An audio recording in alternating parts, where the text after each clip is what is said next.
Hai, perkenalkan saya Angel Nasrani Sawotong.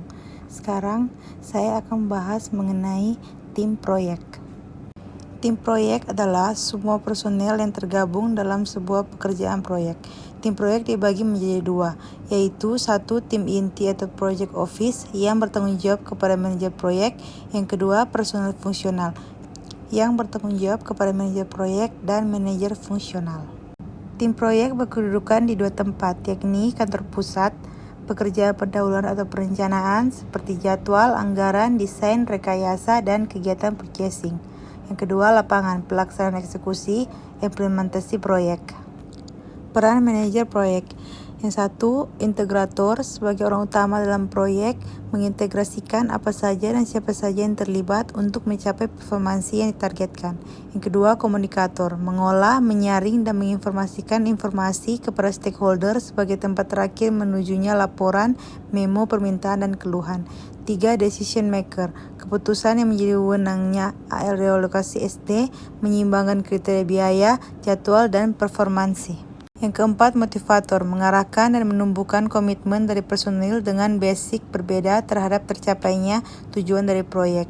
Yang kelima, entrepreneur, melakukan penggalangan dana, fasilitas, pengelolaan SD, negosiasi internal dan eksternal agar proyek dapat berjalan sesuai dengan perencanaan.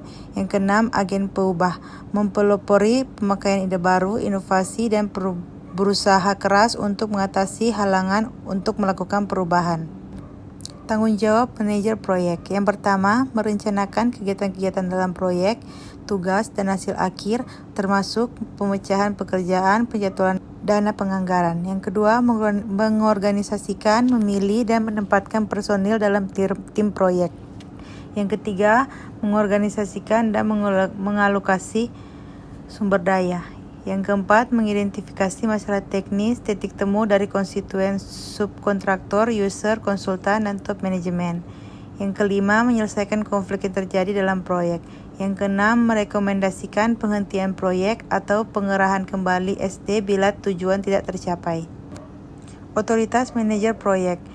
Otoritas ilegal sebagai pemilik hak untuk memerintahkan bawahan mempunyai reward power, yaitu kekuasaan untuk mengevaluasi dan memberikan nilai pada bawahan, pengaturan pekerjaan sesuai dengan job desk, pendelegasian, kekuasaan hierarki, pelaporan, pengendalian sumber daya. Otoritas karismatik, kekuatan yang dimiliki karena sifat-sifat personal seperti penampilan atau kepribadian diperlukan karena MP terkadang tidak menguasai terhadap pekerjaan teknis, apalagi yang berbasis teknologi.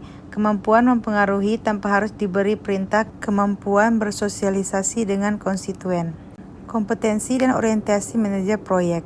Pertama, karena berada pada interface antara top manajemen dan teknisi, maka harus mempunyai kemampuan manajerial dan kompetensi teknis yang bergantung pada jenis proyek.